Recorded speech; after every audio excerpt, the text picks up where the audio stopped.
As has been said by smarter men than I, but I agree, we are sitting here and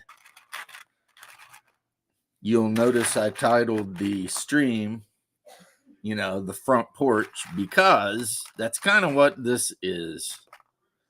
So if you drop in here, it's kind of like you're sitting on the front porch with your old buddy James, and we're just shooting the bull about whatever we're shooting the bull about.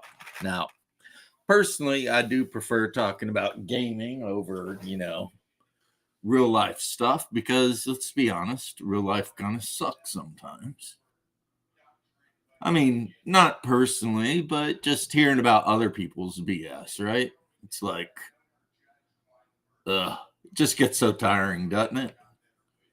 Now, if it's funny, I like talking about it, like, or if it's going to be interesting, I like talking about it. Like, as an example, I watched we never talk about the weather. We talk about the weather all the damn time, Bubba. We talk about the weather all the damn time. Yesterday or day before, last time I streamed, whenever it was, we were talking about all those tornadoes knocking frickin' Somerset down. Of course, my mom is up in the mountains, so she never even noticed there were tornadoes, But if she wanted to go down to Somerset, which she goes to the Kroger's there sometimes, 27, State Road 27, which State Road 27, we live off of it. Like you go off of State Road 27 and go way back up into the mountains there, was closed. So luckily though, my parents, they keep their pantries full of flour and stuff. So I mean, in a pinch, she can always make some biscuits and gravy or some cornbread and beans or something. But you are right. If you don't got anything else to talk about, what do you talk about? The weather. And I guess I'll bore you. It's like 100 degrees down here right now. So, welcome to beautiful Florida. Especially Central and South Florida. It's hot. That's all I can say about it, man. When I used to work construction, this is the part of the year I do not miss. You know what I mean? Having to get out at like 6:30 in the morning and start digging trenches to put in underground utilities. What's up, James Lowry? How you doing? I was thinking about something the other day that my buddy 79 and Pleasant. See, that's what I'm looking forward to. As soon as my wife gets all of her ducks in a row and stuff, we are so out of here. We're so out of here. I mean, and you guys have heard me say it before. I love Florida. I love some of the more urbane parts of living where we live, though, how I can go and get Vietnamese food anytime. And like, because it is pretty metro, the Orlando area, right? But I am so ready to take my old ass and just sit on the mountainside and maybe stream a couple times a week and go out in the backyard and shoot my rifles and just live that life again. You know what I mean? I am so ready to be able to go to bed at night during the summer and just open the windows and as long as you got ceiling fans on, you ain't got to run the AC 24/7. And especially because we live at a pretty high elevation. I think when I looked on the map, where my property is I don't know, like 3,000 feet above sea level or something like that. It's noticeably cooler. I mean, I know that might sound weird to people who don't know anything like about elevation and stuff, but Hey, happy Monday back at you, Daniel Barry. Start of the week, and hopefully it's going to be a great one for all of us, for all of us. But yeah, it is weird how, like, when we went over the Smoky Mountains from North Carolina into Kentucky, we went up to Tennessee and then North Carolina to Kentucky because we stopped by Gatlinburg to do a camp out and all that. It was like you could feel the temperature drop as we were winding up the mountain. You know what I mean? And me personally, I love it. I love it.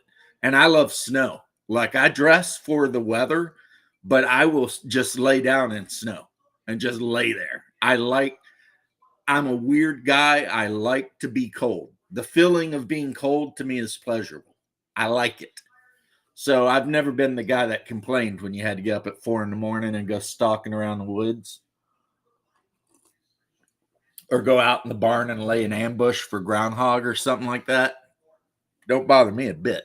I like the cold. Some people don't, but I do. And hell, maybe it's from being in the desert or something. You know what I mean? I spent so much time in the heat that now I'm just like, but that's not true, because even as a little kid, winter was always the time of year that I just absolutely loved, you know? Perhaps I'm just a weirdo like that, but go out on the mountainside with the pure white snow everywhere and just walk around. And every winter my mom sends me pictures of the mountainside with all the snow on it, and I'm just like, so beautiful, but we usually get up there to visit her, March or April. So, but we got James Lowry, my buddy Bubba. You came up the other night in conversation. It was and so if your ears were burning, yeah, someone was talking. It was me, but only because a mutual of a mutual, or I don't know how you would even say it, honestly, asked me if I'd heard anything about a particular player of mine from way back. And I just mentioned that he had been in your game, but I don't know if he still was or not. But, and that would be another player that, used to game with us. He's like, hey, whatever happened to this guy? He was around for like 30 years. Yeah, James, you're 100% right. I mean, if you've got the right gear, some Gore-Tex boots, some I always come underoos, but you guys know what I mean, long johns, thermal underwear, whatever people want to call them, and you've got the right layers. A human being, as long as you're eating right and stuff, you can literally live in almost, I mean, shit. People walk around in Antarctica, right? But when it hits about 110 degrees, there's only so much you can legally take off. And then, there you are. I mean, once you strip down to your shorts, that's it, and my pink ass body don't need any exposure to sunlight anyway. I mean, we've been having a lot of high UV warnings down here, which is awesome because when I do 3D printing, it means I can just take my prints and lay them out, on my driveway and just go back in 10 minutes and flip them and they'll cure up no problem. I don't have to worry about my UV box. But at the same time, you don't want to be out in that stuff. You'll get some skin cancer or something. I would like to express that I actually feel sorry about the news that our previous presumably president has a nasty PC that's probably going to be the end of him. And hopefully this ain't going to get this, a strike or anything, but I do kind of wonder if there's a connection between the fact that he developed such a rambunctious disease and all of the shots and stuff that he took, you know? Because some people, and I don't know if it's true, so don't take what I'm saying as gospel here, but I have heard from some people online, so again, don't know if it's true, that a side effect of some of those RNA therapy shots or whatever is that some people develop incredibly virulent and deadly cancers. So, you know, I have no hate for anybody, so I'm not gonna dance on anybody's grave or anything like that. And if anything, I've said this multiple times and I stand by it. I've always felt bad for the guy because I always felt like our whole last administration was elder abuse. Like, that guy didn't know where he was, and everybody knew he didn't know where he was, and is like people are literally puppeteering this guy. And it sucks because a lot of people got away with a lot of bad things because you could just blame it on the poor senile old guy over here, you know. But it's a shame. It's always a shame. I mean, the pragmatic side of me is like, well, he is almost 80, and I've worked a lot of codes on people who are almost 80, and I've lost a few of them, and you just kind of deal with that because you're just like, what are you going to do? They're 80, you know. Um, at least that's how I, handled it emotionally in my mind. If I lost somebody during a code, I mean, obviously you always want to get them back, but if they're, 80, 90 years old and you don't, then what are you going to do, right? Mm. I love watching AI presidents play D&D. I don't know who does that channel, but that shit is amusing as hell.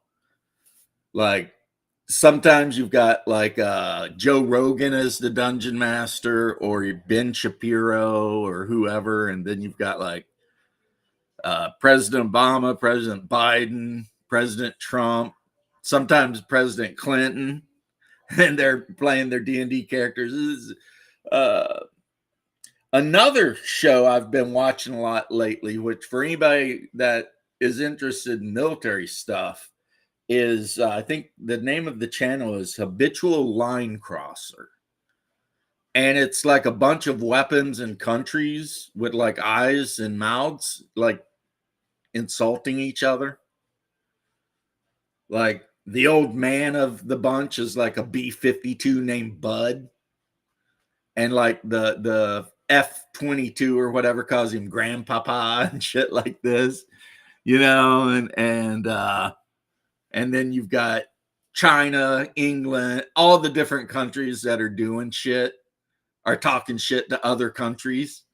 So it's almost like the country balls that guy did the video where all the that guy, Decker, that guy's hilarious. Hey, RPG Grandma.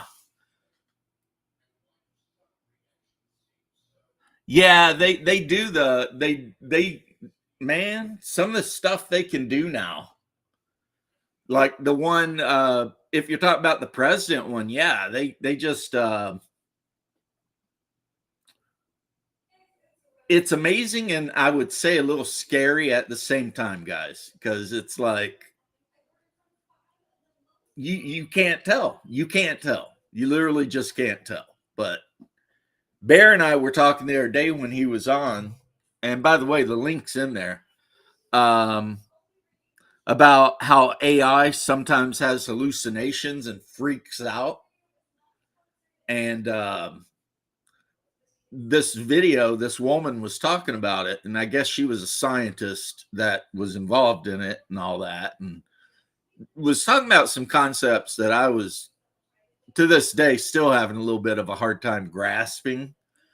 But like sometimes Chat GPT or some shit, if you're talking to it, it will start answering you in your own voice.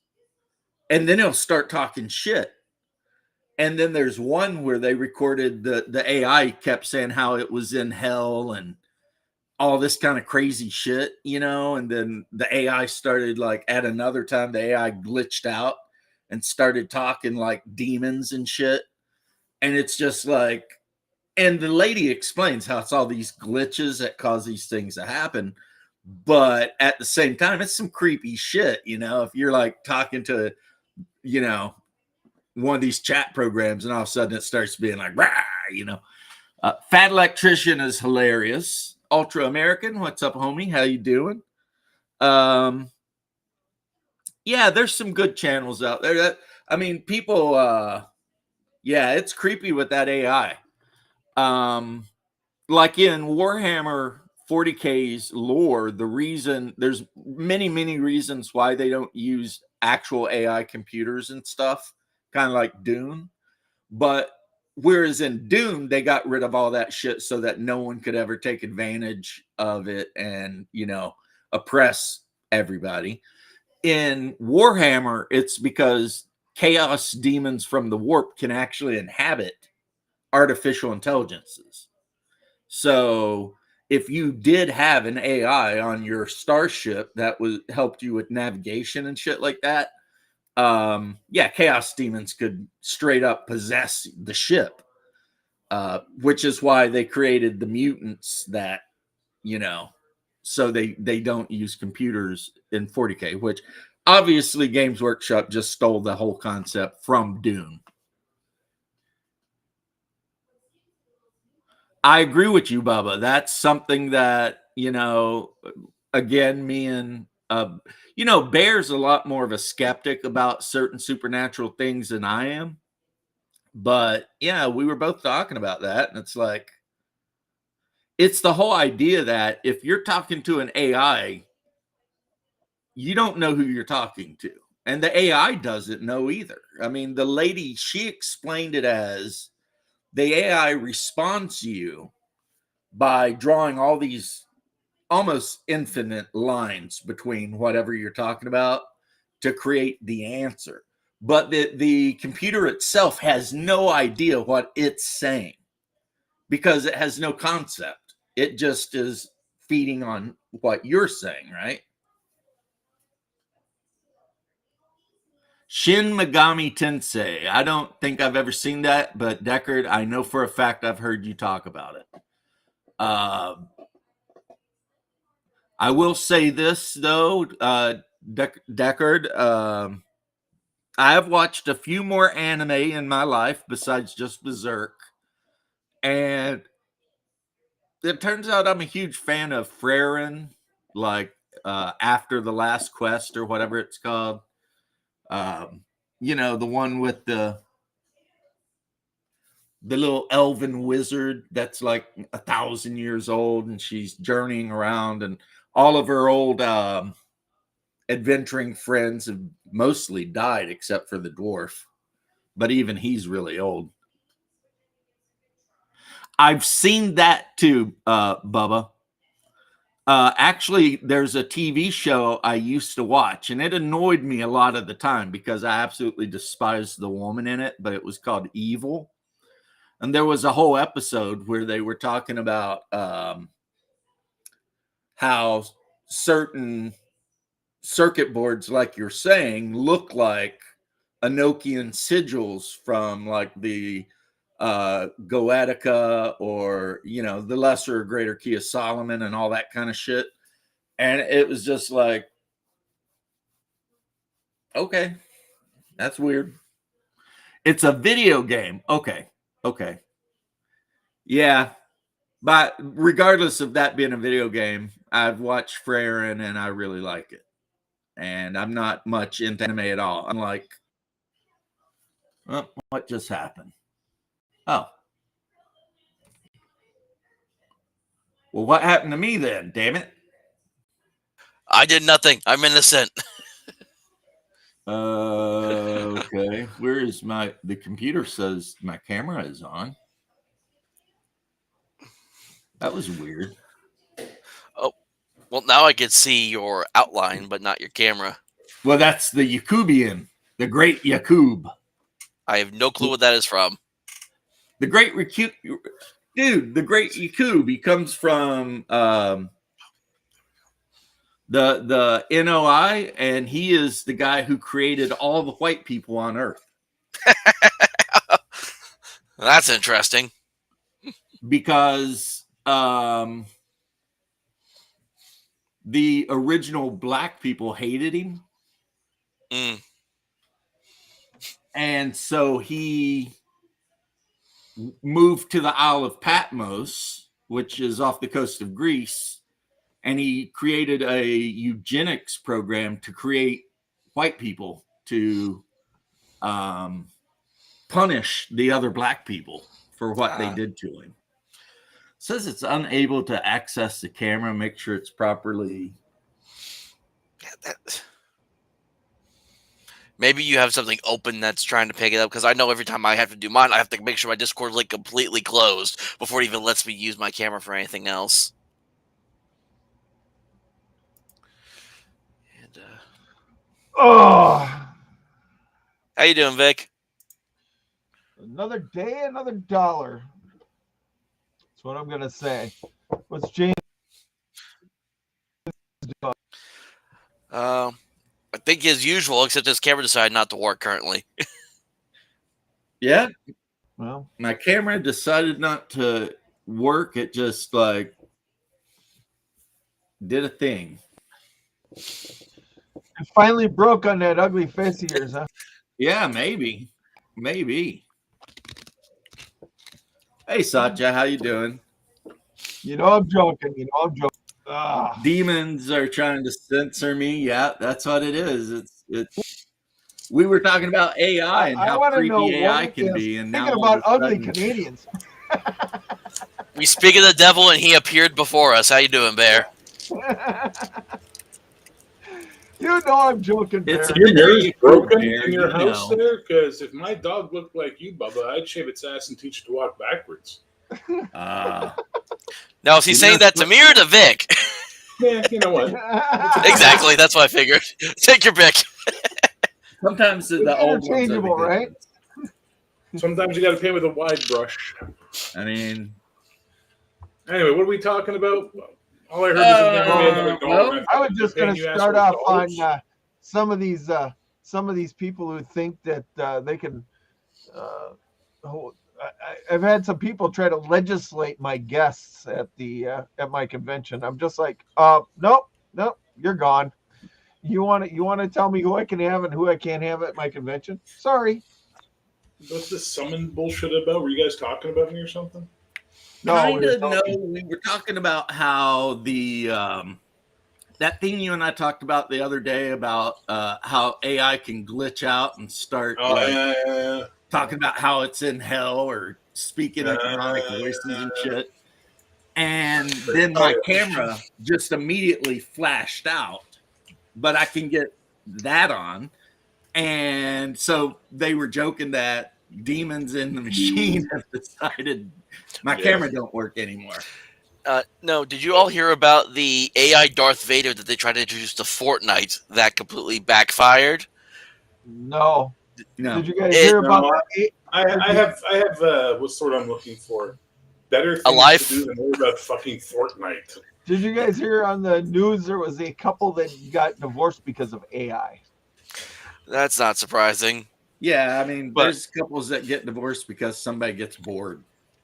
No, but the AI Darth Vader they did in the Fortnite game, it got to the point where it was then at one point saying racial slurs, it was insulting people, and I think they took it down, I think, at one point. There was like a whole list of things the AI did after a while of just people interacting with the Fortnite.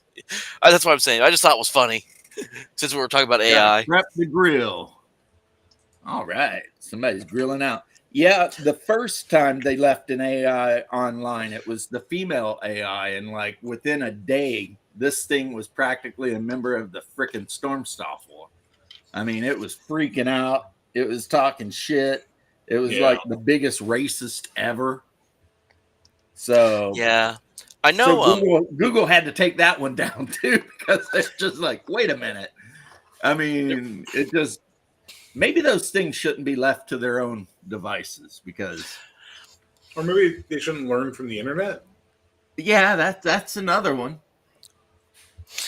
I mean, the amount of people I have been seeing make parodies of the new Kanye song that have been popping up on my X profile or my X God. feed has been insane. The problem is they're not horrible covers that people are making to the song, but it's still a cover of that song nonetheless. The Right. problem is X is retarded. It is Well, all social media is retarded. No. X and Twitch take the cake for being extra retarded. Like, it's like, we're all retarded, but we're more retarded. It's a waste of time. It's a cesspit. Everyone fights with everybody. No one ever has anything really nice to say, and it's just the lowest common denominator of humanity at all times. People bitch about Facebook. Man, all I see on Facebook are memes and people trying to sell me shit. Every time I turn on X, I just get this barrage of, like, people fighting at a gas station, someone getting killed. I'm like, Jesus Christ, man. Or Every time I go on Facebook, arguing about D&D. What? Every time I go on Facebook, there's like a heavy hottie walking around in a bikini. Yeah, there's always that too. With an Australian accent or some shit. And I'm always like, what is this? I mean, I watch. Click on something one time and now it decided you love all of it at all times forever. Does anybody need a bill invoice from a guy named Jawajaban from India, and for $799? No. So anyway, though, let's talk about you being told who you can and cannot have. Who I can and cannot have for guests because of their socio-political stances. Yeah, I as soon as somebody says that from now on, my going to be fine. You can't come. I am done. I'm done playing with people like that. It's just, it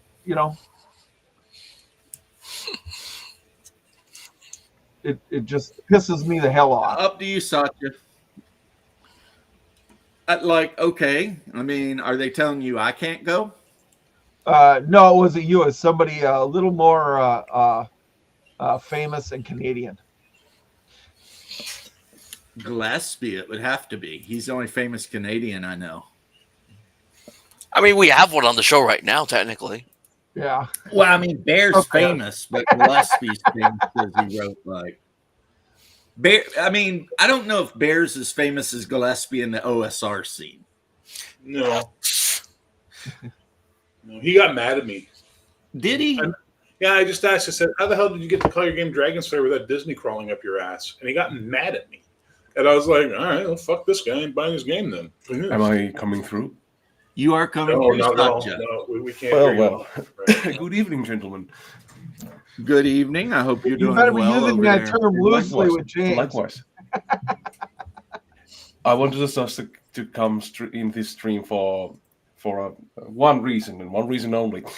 A couple of streams back, Bear asked my gender, so... yes.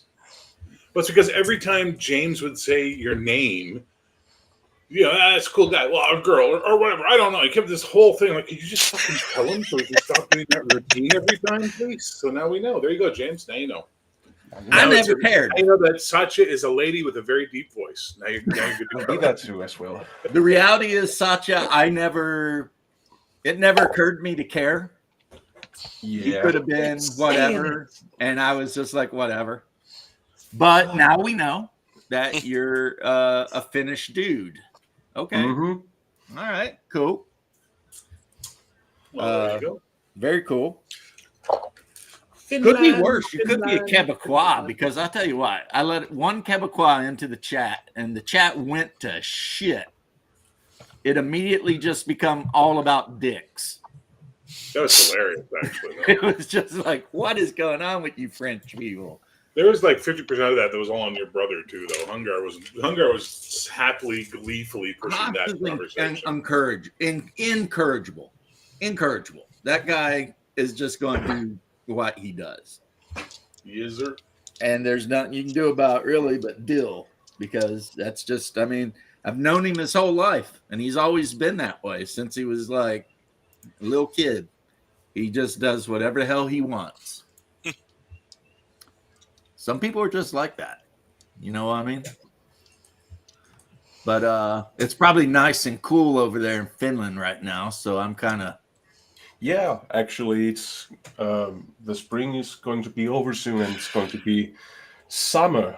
I don't know how is the Fahrenheit thing works. It's Celsius in Yeah, what same in we use. Canada. So it's Same everywhere in the world except for North Korea, America, and the Philippines. I think Yeah. Liberia too.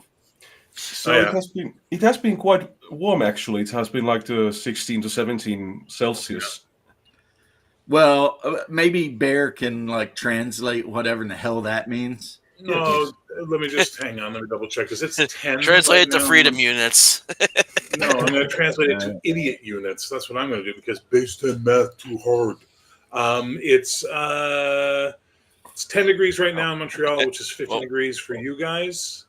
So 17, 18 is like 62, 64, that type of range. That's nice. That's nice outdoors weather's the 60s. Yeah. Wasn't it like that, James, that you didn't like too hot, if I remember correctly? Yeah, we've got a bunch of storms what do I going like through the where I hot? live. You don't like hot. I hate the hot, and I live Yeah. in like one of the hottest places in the damn country. Florida. Yeah, it's 100% humidity every day, and right now it's close to 100 degrees, and that's just the temperature because we got two things. We've got the actual temperature, and then what it feels like, and what feels like is always like 10 or 15 degrees hotter because of all the humidity. I mean, I live in a swamp or You just gotta get outside more and enjoy it. Enjoy it, James. Yeah, just get outside more and sweat. You know, that's the best part of Florida. God, my pink skinned ass, I'll crisp up so quick. You guys will see me in here like this, just like. We can't Well, we see can't right now. see So anyway. you're Cubian head. Your camera- Hungar does what he wants. We know Hungar. No We one know We Hungar. summoned Hungar too. He's in the chat now, so I see him. Maybe I wish you I should could plug figure your out. camera there, James, and plug it back in. Yeah, I did that, and it did nothing. I just checked how much it is in Celsius, and 37. That is nuts. It's never going to be that hot in Finland. 37? What was it? 100 or what? No. You guys in Finland don't know from hot. Of course we don't. You don't know. We are so much north that of course we don't. I'm fucking north as fuck, and we still get 40 plus in the summer, sometimes 42 with the fucking humidity in this goddamn city. Wait a minute. What part of Canada do you live in? Montreal. Montreal. Okay. We get some I'm only hot 14 fucking Celsius days in the right summer now. and cold too. We get like minus 40, minus 42. I Like, might have winter plus wind chill. told you before, but my father's cousin lives in Thunder Bay. Thunder Bay, yeah, that's Thunder a Bay. long way away from here, man. Yeah. Yeah, it's like a 8-10 hour drive from here All right. or more. Can you fuck off? Can you kindly fuck off? I'm not gonna okay, that's what that fuck is. off. Okay. one of Bear's Panthers must be messing with him. Oh, Beans just wants attention. He won't stop. He's like, Yeah. fuck off. I don't want to hold you right now. I don't want your fur in my nose. I don't want you fucking. Just leave me alone for 2 minutes. So apparently the problem with my camera is that it thinks it's being used by something else. That's what I figured it probably You've was. been hijacked, James. Yeah, Restream has that problem with mine. What I do is I reload Restream and it usually corrects itself. Yeah.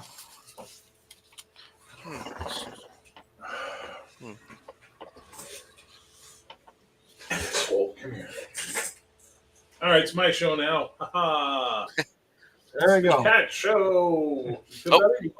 Actually, I think it's probably my show because I was the last one in. Here you go. I'm the master of disaster. Today in England, temperatures reached 75 degrees. People died. No one could operate at this temperature. What's wrong with you? Insane, crazy people. Do we got to add James? No, he's No, right there he's- at the bottom. He just needs to turn on his camera. Yeah, his It's camera's still busted. effing with me. The camera is. Oh, well.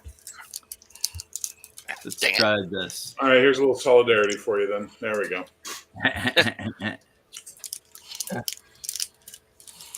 Is the Bear your avatar made with AI, or I'm sorry, what?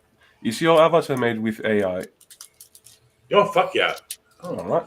I've stopped paying artists. They annoy me. There's like one artist I'm giving money to do a project right now, and everybody else can go fuck themselves. I'm tired of artists. They're fucking unreliable, overpriced, difficult to work with. Ugh. And Whiny. smug. And smug.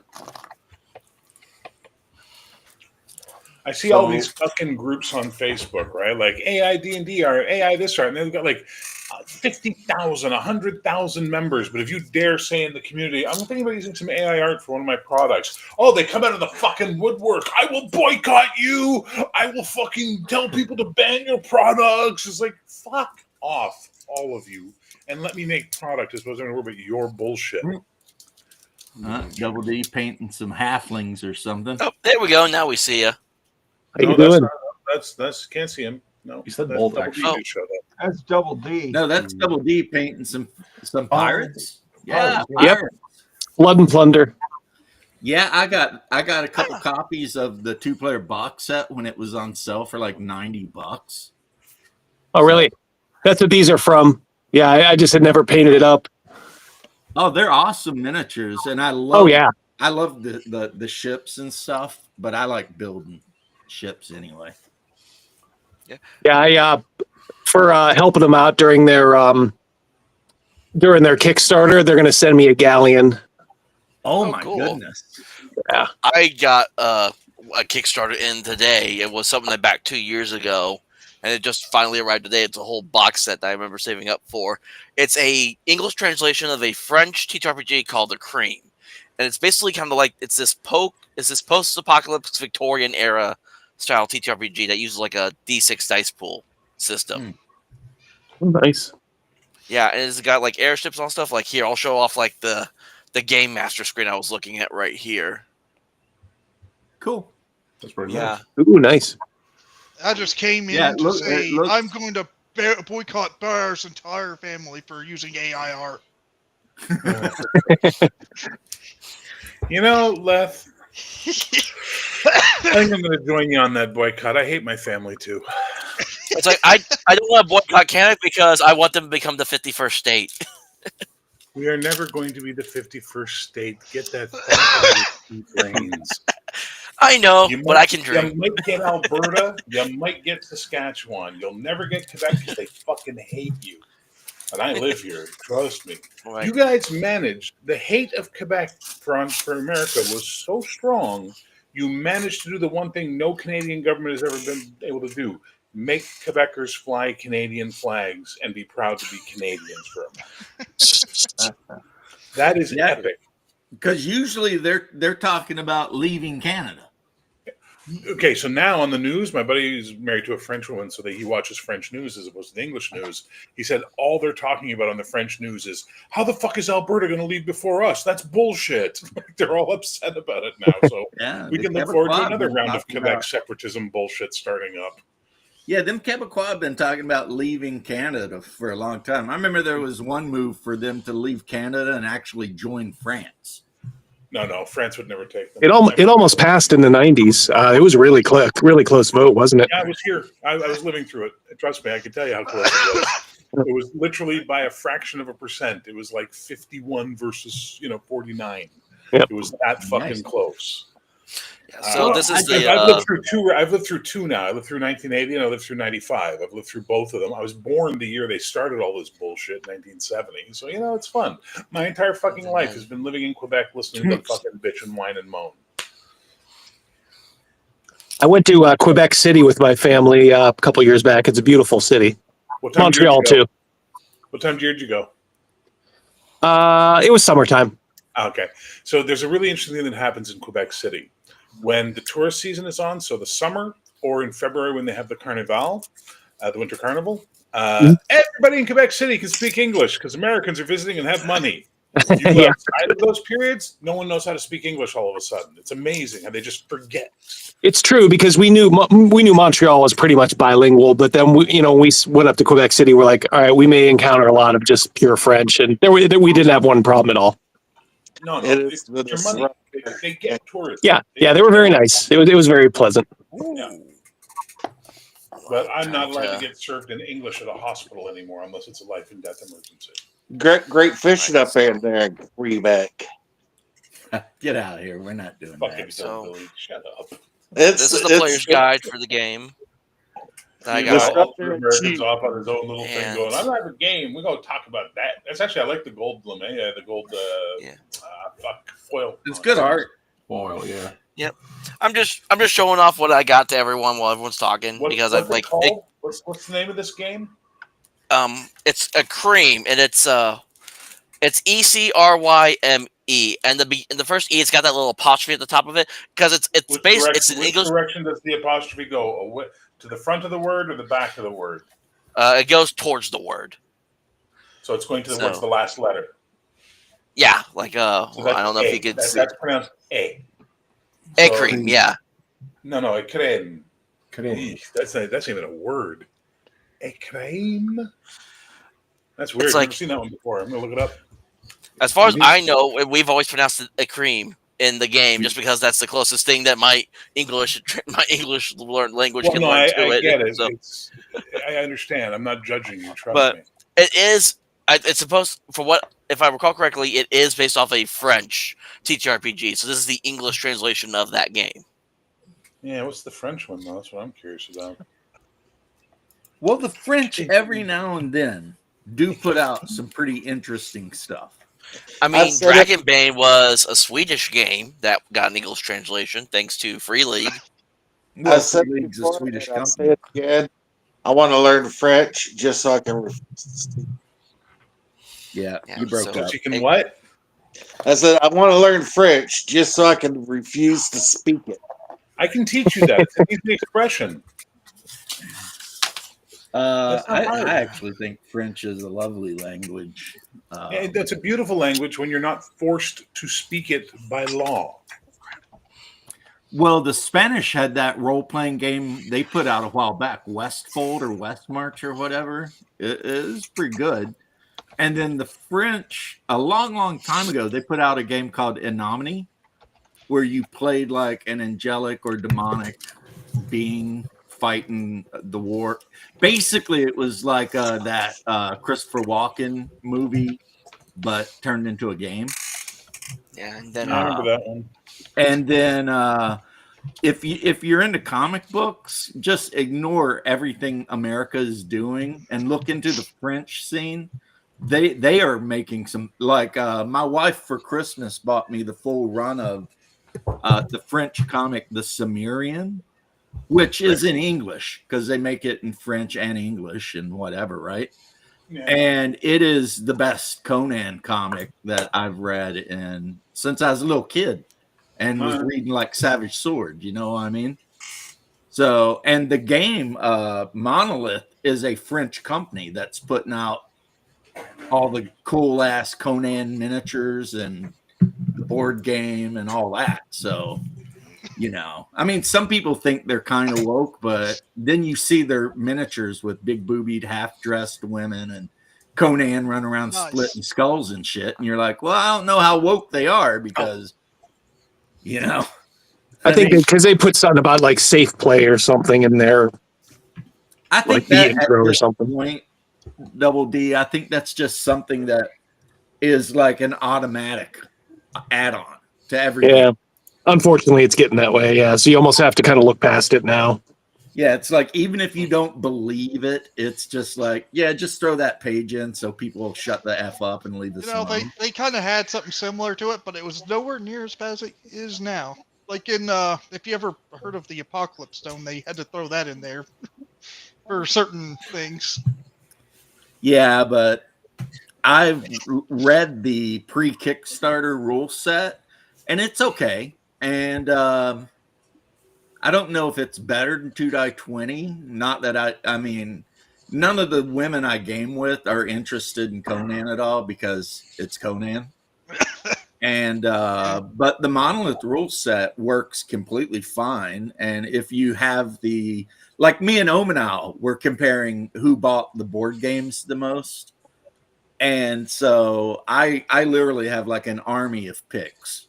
You know what I mean?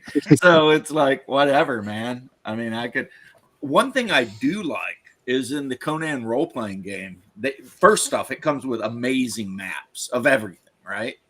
And instead of grids, it's just like shapes. And you can move from one area to another area as an automatic move. Or if you run, you can move like 3 areas. But if you measure it out in inches, it's 30 feet. Each area is basically 30 feet from center to center.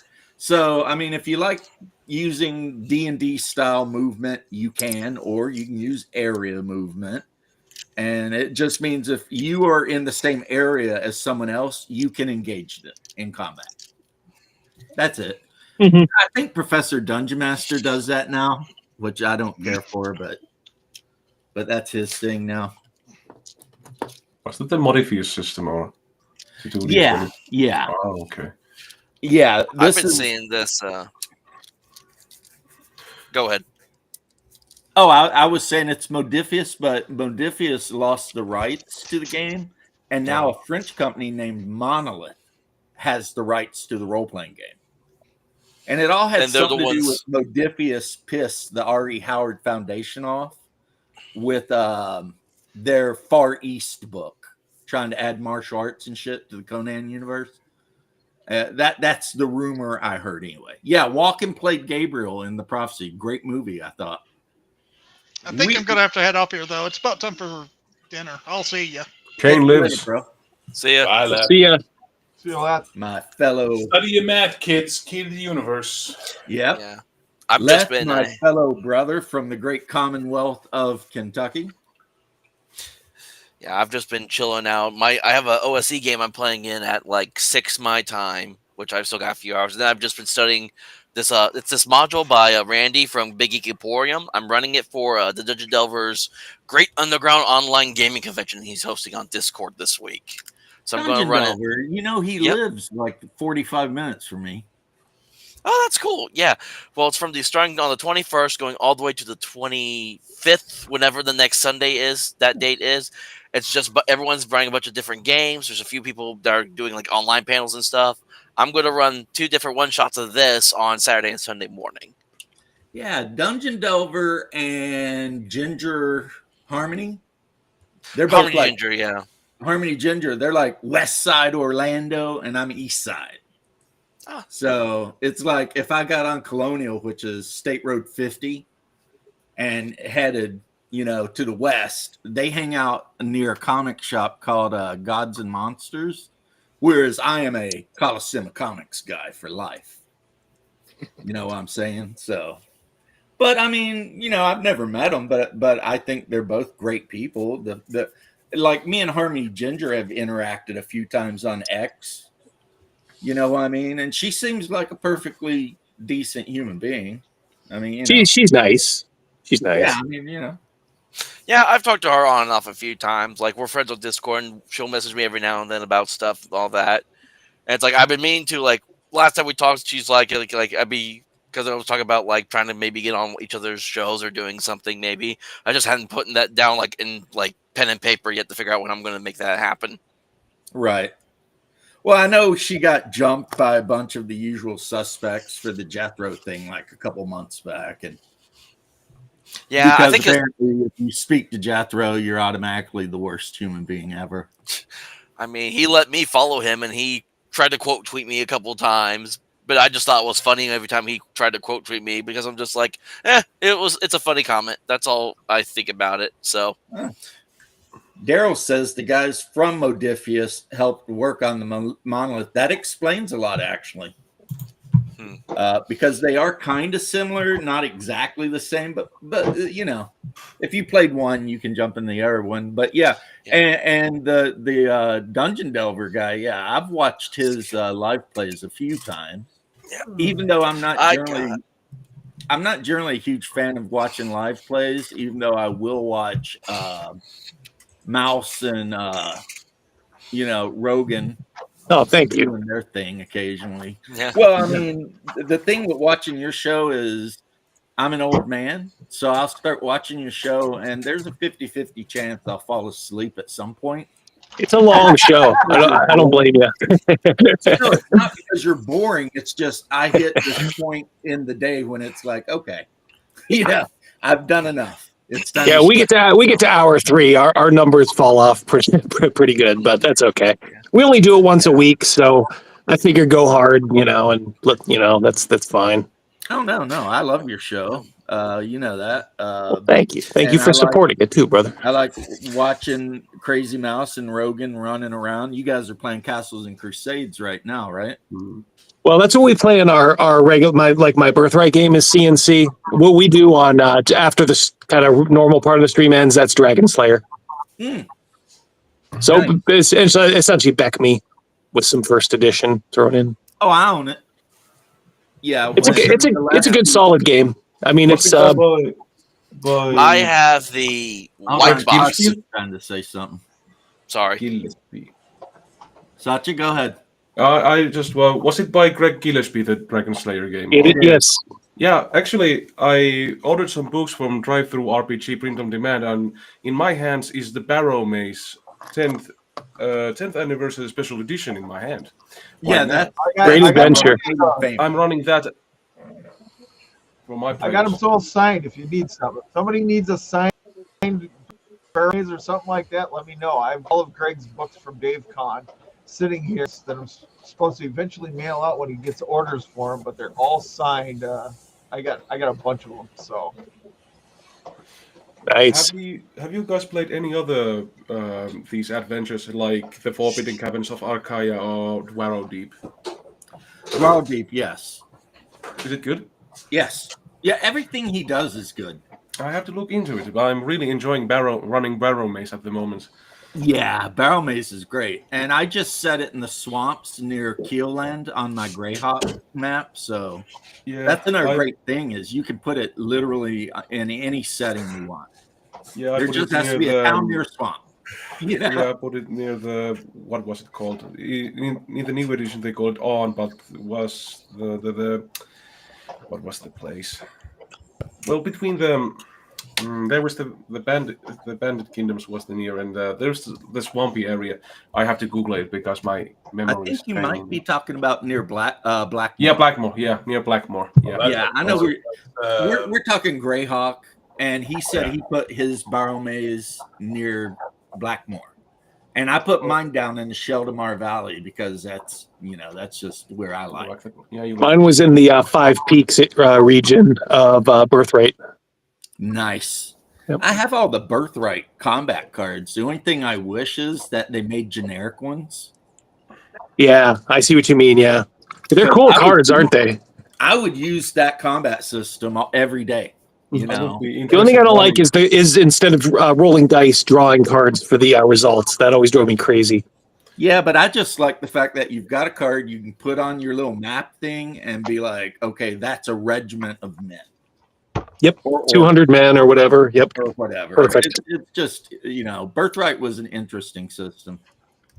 I will be interested running Birthright, but my players are not interested. Yeah, that's the thing. Yeah. How about using Birthright using the battle system? Doesn't AD&D and AD&D Second Edition have battle system? Yes. Combining Birthright with that, would that work? I don't know. Yeah. The box set battle system came with like a shit ton of cardboard chits you could punch out that represented between 3 and 10 men. But in second edition, it was just a book, which I have. And in that one, each miniature represents a straight 10 guys. So, it's not a bad game at all. And then you got chainmail. What you got there, Vic? just some. I printed up on green pieces of paper the AD&D character. That ain't sheets, going to work so. since you're doing a green screen, right? Yeah. It works sort of. There you go, sort of. Oh, Double D. Vic was telling us that someone told him that if Gillespie showed up to the tournament, that they wouldn't. Good. Don't let him show up. Fuck you. Stay home and pout, bitch. So what tournament? Vic My runs convention. his convention once a year up there in Minnesota, or I think Oh, Minnesota. I thought Greg went to that. Is that the one that just happened? Dave, was it Dave Con? We did what happened to Dave Con, but then I had a certain individual that's also a vendor there came up to me and said, "Yeah, you should look into Greg's postings on Facebook, and you might not want to invite him next year." And I just went, "Well, that just made you an uninvited." I'd have gone by guest. later and said, I looked at those postings, and I got to tell you, he's going to be invited every year. Well, I already told He doesn't go far enough. Well, that's what I told Greg. I already made signs for him and the whole 9 yards. I printed up some. I had banners made for him and everything else, so that he's got his own booth at DaveCon. So it's why so would tough I? shit to that person who tried to stop him from coming. Yeah. Yep. Fucking fag. Well, you know what? I'm famous because he meant the cigarettes, Bear. Calm down. Somebody contacted Bear on the DL and told him not to hang out with me anymore. Was that yesterday? So I'm famous too. Not only that, You're he notorious. accused me of having brain rot because I hang out with you, and then tried to tell me how the new Canadian Prime Minister Mark Carney is going to fix all the problems in our country, which clearly show me this man has no fucking knowledge of what Canadian politics are, given the fact that Mark Carney was an advisor to the government that just ran us for 10 years and put us in this fucking shithole. So it's like, why would that asshole be the solution to the problem he created, you fucking moron? Because so I just like, Americans think we know everything about everyone I don't else. know. Is that guy American? Is that guy He American? is. Yeah, Oh, he's fuck been him. on my No offense, guys, but fuck him. He lives in Colorado, so he's one of those. Oh, he's one of those. Okay, yeah. Yeah. Speaking of brain rot. But I tuck it as a mark of pride, But I always tell people, I say some out of pocket shit, but anyone that I associate with is not responsible for anything I do. Thank you. And should not be blamed for it because, we disagree. Me and Bear hang out all the time. We disagree fundamentally on many things. Yeah, Coco, they changed the name. It's Journée des Patriotes here. It's a really stupid thing, but I'm But, we do like a lot of things, so we're good. Well, and Double D is practically a hillbilly up there. And, well, I don't know if you live in coal country or not. Are you a Yingling man or what? I'm a Yingling man. There you go. So you might as well be an Appalachian. Oh, yeah. Yeah. Pennsylvania's brewery. They're named after my family. Oh, yeah? Yeah, McKeesport, McKees Rock. Oh, yeah. I'm familiar with them. Yeah. Yeah, well, my surname, and I don't care if anyone knows it because it's so common, it's not like anybody, is McKee. So apparently my family, when we come over in 1740, most of us settled in eastern Kentucky, but a few of us went up and dug coal in Pennsylvania. Huh. Because that's what we did. Even before this was a country, we were digging coal out of the ground. That's near, kind of in the Pittsburgh area, right? Am I thinking? Yeah, it's right near Pittsburgh. There's that big river. What is that river that runs through there? Well, there's three of them. Yeah. The Ohio, the Monongahela, and the Ringo. I can't remember the other one. What's crazy is I'm trying to remember the name of the rivers that run through Pittsburgh, and the first thing that entered my mind was the map from Gamma World 2nd edition. Ooh. Because I don't know if you've ever seen it, but that big map was Pittsburgh. Yeah. Yeah, I'm trying to picture it now. Yeah. But anyway, Satya, if you like Gillespie, well, Vic's the guy. He talks to him a lot. And Gillespie shows up on Double D's show often. I talked to Greg too. Double D, you always got to invite the Dave Con. So yeah, I remember Greg being a guest for the D&D show, right? Double D show. Yeah, we talk on the side too. When we can. In fact, we'll meet for the first time at Central New York Con, which is coming up next month. I'm looking forward to that. I have a question, Double D. Yeah. Have you? Hey, How Double would I say? D. Have been the Double Macris been have been has he been in your show? Oh, Alex Macris. Yeah, he was Yeah. on when he was kickstarting Axe 2. Yeah. Yeah. Smart guy. One of the smartest guys I've ever talked to. Great What guy, are your too. thoughts about Axe 2? I'm really interested in the system, and there are people who really love playing it. I love I Axe. have it. I'm going through it. I like it. It's not like it's got a lot of crunch to it. I like Truth that. be told. My like favorite crunch. thing about Axe, Satya, is that it's still race as class, but every Mhm. race has like 5 classes. Like Yeah. all of the elven classes, except for Ranger, use magic in some way. And Yeah. the dwarves have like an artificer class that can actually make like steam powered dogs and shit. And of course, humans can do a lot of stuff and then the setting, the default setting is like the late fall of the Roman Empire. Because isn't there Yeah. like gunpowder and stuff too? I think he introduces in that game. I heard, or am I wrong? I think the rules are there, and he has like amazing rules for domain play and mass combat and stuff like that too. When he was on the show, he said he was a fan of Birthright, so I think that might have informed some of his background for that stuff. I think you can I- see it if you look at it. You can Mhm. see it. Yeah. It's I'm there. very torn on if I want to get Axe or not. Because on one hand, all my friends and the people I know in the hobby are getting it, and I hear nothing but good things about it. But on the other hand, I'm very much of a rules light kind of gamer and game master. I don't always like the crunchy stuff. Like I can enjoy a crunchy game, but that's like a very specific kind of. I gotta be in kind of like a mood for that if I want to really just get down to the dirt with it. And also, I love the author of. I always forget how you say his name, so I just say the Axe author all the time because I can never pronounce his name. Or Okay. Macris. I call him Macris, but it's actually Yeah, the Macris. emphasis Great is- author, great guy. I think we actually both follow each other on X currently. Yeah, It's just he's his name is a little weird to say because he's Greek. oh, I did not know that. I and, did not know he was Greek. So I don't know if he's practicing, but I know every Orthodox Easter he always sends me. The Christ is risen in Greek, which is like Christos Vokresi. No, Anesti in Greek. I was saying it in Russian. So, Yeah. I mean, we like always wish each other happy Orthodox holidays and shit. But my original Discord channel is Adventure Conqueror King. And I go way into it. And I'll say another thing too. Crunchy is relative. Because when I think crunchy, I think of my days running Rollmaster. Oh, yeah. So Axe compared to Rollmaster is rules light. You know what I mean?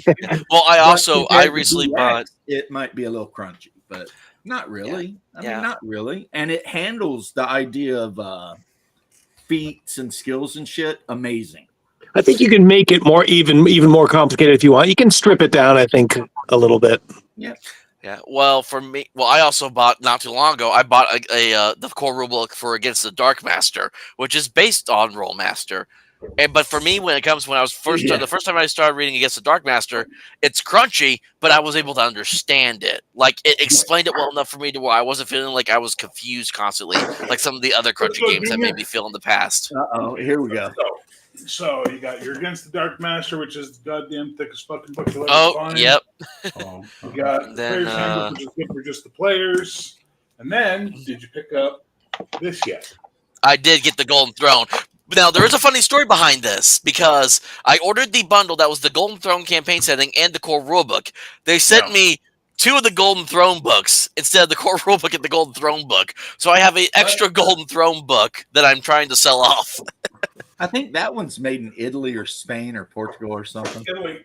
Yeah. Yeah, because I ordered straight through their website. They're really nice got guys. I had them on the Four Color Cafe 2 years ago. Really nice guys. Really nice. What's crazy is like in South America, like Rollmaster is king. Like in Brazil, if you talk to gamers in Brazil, they're all playing like Rollmaster and shit like that. You know, Fair enough. it's. But then again, There's the gonna number be, one game in Japan is Call of Cthulhu. and it's mostly women who play. Did you ever see the Spanish version of Labyrinth Lord? Did not. It's insane the production value that the Spaniards put into Labyrinth Lord. Like if we had that version here, it'd be like one of the most top-selling games, just because people would see it on the shelf and go, "What's this?" You know what I mean? Yeah, like it's amazing. It's night and day. because the original Labyrinth Lord's just a white book with like some guys fighting orcs on it. The Spanish one comes in a box set. It's divided into like a couple of books. It's like amazing art, crazy layout. It's really well done. Spanish. It's in Spanish. So I have to Google that. I have to Google that out. Yeah, it's amazing. Victoria Day. Like, what's funny down here is we do Cinco de Mayo. Mexico doesn't. Like, my uncle lives in Saltillo, Mexico, and he's like 99% Mexicans could give a shit about the 5th of May. They don't care. It's literally the day that a Mexican army beat a French army. It's not actually a real holiday. It's something Americans invented so we'd have an excuse to eat Mexican food and pound tequila. But yeah, it's not actually a Mexican. It's like St. Patty's Day. If you go to Ireland, St. Patrick's Day, you go to church. Yeah, they celebrate it now, though. St. Patrick's Day has become a thing in Ireland now. Yeah, but originally you go to church on St. Patrick's Day and, you know, take the mass and everything. But in America, you eat corned beef, which is not Irish, it's Polish, and you get drunk. It's so wild, man. Americans will look for any excuse to get drunk, pretty much. Oh yeah, I just Googled that, and it looks pretty good. The Spanish, amazing. Like it's really high quality. The GM screen. Oh man. Yeah. I'm telling you, it blew my mind. I was like, and I was friends with Proctor at the time I discovered it, and I asked him, I'm like, why did you not get this brought here? Oh, you licensing issues and art. And I'm like, I would have fucking paid for it because your game would have been as big as fucking OSE at one point because OSE hadn't even come out yet. That's where I cut my teeth in old school gaming. Actually, Wasn't Labyrinth, I was playing Pathfinder and I played Labyrinth Lord. Wasn't Labyrinth Lord the first batch of OSR games? It was the first BX clone. Yeah, but like Lamentations is like very, very first, if I remember correctly. Labyrinth Lord, not the first, but the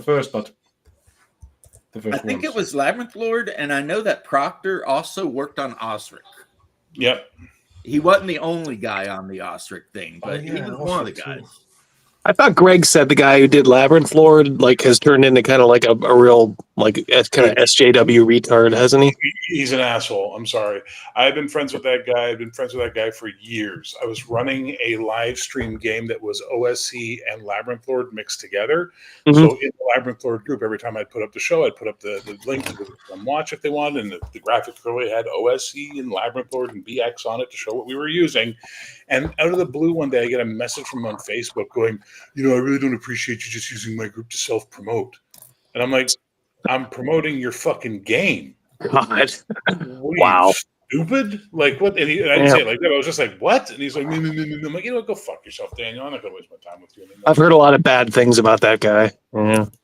Yeah. He used to be super cool. He used to be super, super cool guy. Like, everyone we hung out with him, a great guy. His boards were fine. He was a good guy. But time claims all. Yep. Yeah. I know that he kind of had a dust up on X, and of course this is us sitting around gossiping, but he did kind of have a dust up on X with Gillespie. Oh yeah? Yeah. Because I guess he was talking about putting out Labyrinth Lord 2nd edition or some shit, but then Dragon Slayer came out, and you know, and yeah, I think that's what I remember. Mm-hmm. Then again, my memory could be whatever. Well, I think Greg used, he referenced, like for Barrow Maze, because he obviously didn't have his own game at the time. He references, like, oh yeah, I used Labyrinth Lord for this. It's really good. Yeah. He's not wrong. I mean, I ran the Labyrinth Lord and Labyrinth Lord Advanced. It was good at... It literally reads in this, in the first pages, Barrow Maze is a classic old-school mega dungeon for use with Labyrinth Lord trademark and with other fantasy role-playing games. Yeah. Yep. Yeah, Yep. the thing I is, think what it Gillespie, is, and this is pure speculation on my part, so feel free to tell me I'm full of shit. I think I think he's just he went completely lefty SJW, so everyone like that post 2016 kind of is a crazy person these days. And two, he watched OSE eat his fucking lunch. Yep. Think about it. so Yep. you think he's bitter about that? You think? Oh, That makes sense. You know, the only real selling point to OSC at all is that it's very well formatted. yep. I agree. Yeah, the art is terrible. Yeah, really, the only thing. Well, the art, it just depends. I mean, Gillespie's art's way better in Dragon Slayer if you like the old school, like Arrow Otis type stuff. But OSC only exists because people can pick the book up and say, look how well formatted this shit is. Like if you open up the page for Fighter, literally everything you need is on those two facing pages. That's it. And they were the first book I had where when you open the first book up, instead of that blank page that's there, there was all kinds of shit there. So you can open the player's handbook up, the back panel of the player's handbook, and it's got like equipment guides and damage for weapons right there. That's it. It's BX well formatted. Yeah. And that's its main thing. I mean, it's not that it specifically does any particular rule better than any other OSR game, but it's the formatting is just amazing. Well, working on mine and like paying artists and kind of seeing what they charge, I don't even want to think what Greg spent on the art for Dragon Slayer. Right. Is that a chance for me to rant about artists again? Because I'd love to take a moment to rant about fucking artists again. Go for it. We've had the rant. Before that, I really have to go. It's past midnight, and I have to wake up early tomorrow to plant some trees. You have to wake up early tomorrow to thwart the downfall of Russia. Good luck, Finland. Good luck, Finland. Have a good night. We'll see ya. Good night, buddy. Because I ended up backing because I was just scrolling through Kickstarter earlier today, and I found there's another old school OSR game being made called Underhaven. OSR heroic fantasy role playing game. So it's basically kind of like another old school style gameplay thing, but it's got like a more set difficulty thing You know with what I it. don't And care for at all? Like 1.0 tiny bit.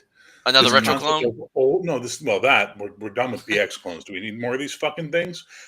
Two, old school play. Really? What is old school play? Because I was playing in the 80s when supposedly the old school was playing, and a lot of the shit I hear these guys talk about on their streams, like, we didn't do that, we didn't do that, and we didn't do that.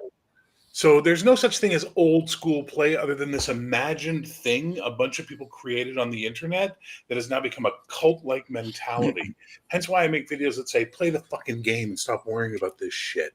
I kept trying to tell people like the old school play was go find what new module came out, and that's what you were playing. Like, oh shit, did you see this? We'll run. Let's run everybody through this. I didn't know anybody who did like these huge campaigns. But half the time we didn't even do the modules. Like we'd fucking spend like 10 sessions in a row wandering around the woods waiting for what the DM threw at us next. Like it didn't fucking matter. But this idea that it's like it was all 10-foot poles and ball bearings and fucking it wasn't on your sheet, it was in your head. It's like, who the fuck are you talking about? I think Bear, that death saves were the big thing. Yeah, that happened. A lot of people use the fact that, like, hell, it happened last night in my game. One of the characters got turned to stone by Draculus. But in what they would call new school games, there's no save or die. Yeah, but that's not what the old school OSR start is. That's a 5th edition post thing. That's only since 5th edition. The only thing I can think of when people say old school is that you can lose levels and save or die. Yeah, losing levels. Otherwise, I have no idea what people are talking about. Because otherwise it just sounds like it's a bunch of guys who like to dungeon crawl and I mean use a fucking collar at that point in time, I guess. Really get into it, go super old school. But like otherwise, quit telling us that's how we all played back in the 80s. No. We didn't all play like that in the 80s. Well, I do love a dungeon crawl though. Yeah. I can't stand them. Yeah. Really? So, that's like the best. Boring. So just really quick. We were my group on Saturday played, and I had a random roll of characters attacking them, a friend and foe thing, and they managed to knock off 2 of the 3 that were chasing them down. But it's the 3rd one, so now they have a new foe that's going to keep attacking them randomly. Good. Yeah. And by the way, James, if you like playing dungeon crawls, man, have fun, fill your boots, have at it. Like I don't get this need that is developed in our fucking hobby to have people poo-pooing each other all the time about their fucking play styles. It's ridiculous. It's stupid. Well, it is nonsense. allow me to take this opportunity to poo-poo your opinion Go right ahead. and say that my opinion's better. Okay, No, well, I'm that's just fine. messing, I mean, That's fine, my Southern Appalachian brother. I'm with you, Bear. 95%. Every once in a while, I got to throw in like a cave system that they run into.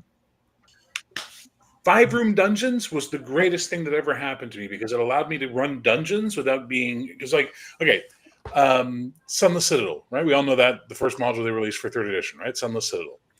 I ran that exactly once as written, and then the second time I took out half the fucking dungeon by blocking one door and moving the second layer entrance to another place, so they never had to get involved in that stupid goblin kobold war that was happening, which had nothing to do with the rest of the fucking adventure. It was a waste of fucking time, right? So if you like dungeons, go for it.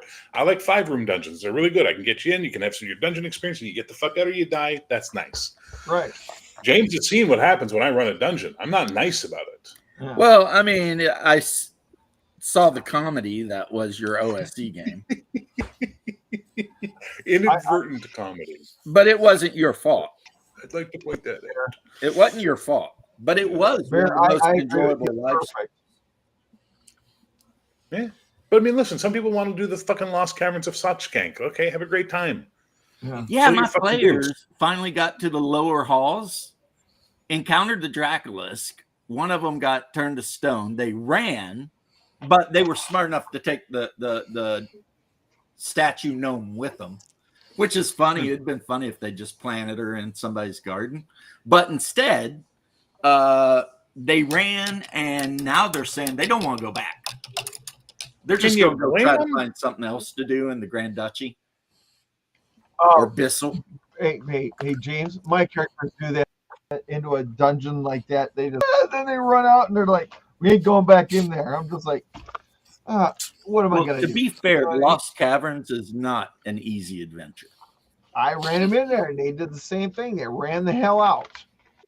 There are a lot of things in there. The Bodak, oh my God, it could have killed the whole group, but they kept making their saves.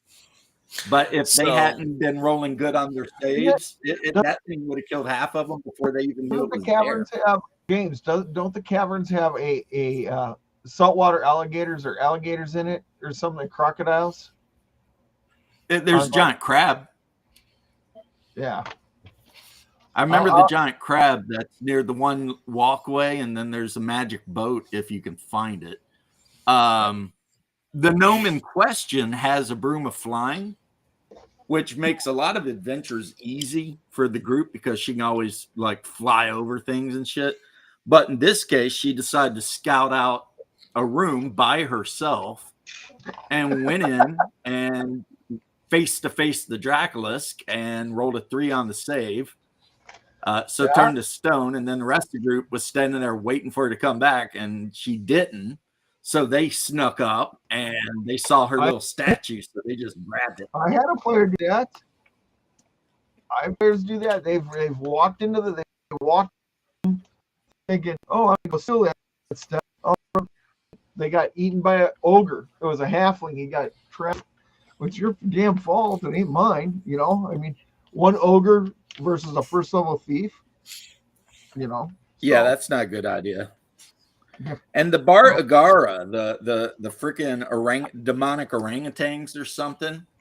Yeah, they very nearly took a couple of players out. Like the one gnome is a fighter illusionist, and he got whacked in one round Yeah. for 18 hit points, which is like half of his hit points. He was like, oh shit. Like, yep. And then I rolled 2 20s on an attack versus Haas's character, Nalbar, the freaking troll slayer, whatever he calls his dwarf. Yeah, 2 claw attacks, right? Nat 20s, both dice. So it's like, okay, so you're taking double damage from each claw, and it gets the bite attack, which ended up being 6 dice, 6 damage. But luckily, he's a dwarf fighter. Yeah, isn't that fun when you start rolling that stuff? They're just like, what? What? Fuck What that, kind of damage Bodak. am I taking? Oh yeah, here. I'll tell you what. Grab 66 and roll it for me. And tell me what you get. That's how much damage you got. Well, I do have the players roll for Wandering Monsters, and I didn't start this, but the guy who plays the dwarf cleric in the group, and he asked permission if he could be a dwarf cleric, and I said yes. When he casts a heal spell on a player, he has them roll their own dice. So he doesn't roll the dice 6 plus 1 or 2 dice 6 plus 1 or whatever. He's like, I'm casting heal serious wound on you. Roll the die for your, you know. So yes, my players roll a lot of dice that are not directly. I make them roll every random Yep. encounter. I make them, and I do the whole. I do the whole shit. Yep, that's shebang, what I man. do now. I do That's why I everything. use active defense, because that way it's not my dice killing them, it's their shitty rolls. Yep. You rolled it. I blame forget me. which game used the thing where like it was basically if you're wearing X amount of armor, the armor, instead of giving you an armor class, it gave you a bonus on a die 20 roll. So if somebody attacked you, they rolled their die 20 plus offensive modifiers, and you rolled your die 20 plus whatever the armor and shield bonus you had was. So that's dynamic attack, which is basically they roll their attack, you roll your defense, whoever gets the highest number wins, right? Some people, it slows down the game. I don't think it does. Like if it does, it slows it down by like 30 seconds over the course of an entire campaign. Master used it.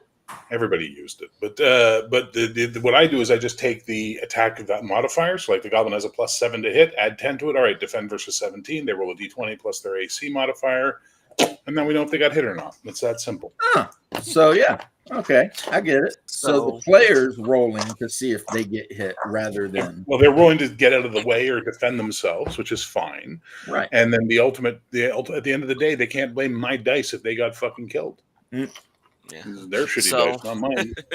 Speaking about shitty dice and interesting games, so yesterday, my Sunday game, we do a thing where we switch games on and off every week. So one week will be one game, and then the next week will be a different game, and then we just kind of flip back and forth from there.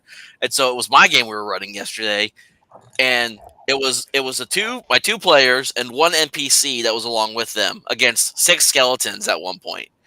And in this game, it's a roll against system. So I have a die, they have a die, and we're rolling against each other to see who has the highest. And there's all sorts of things that change the die size.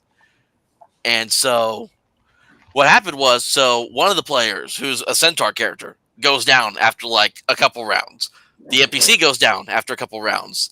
The giant blood dude player, for the next hour, is just wanting off all these other skeletons.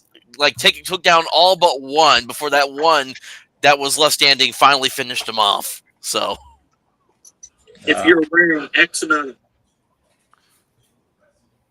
Sorry about that. Sorry about what? I have the stream going on my tablet, so I just I was a little behind and then turned it up and blasted it. Sorry. Oh, okay. yeah, so that was fun.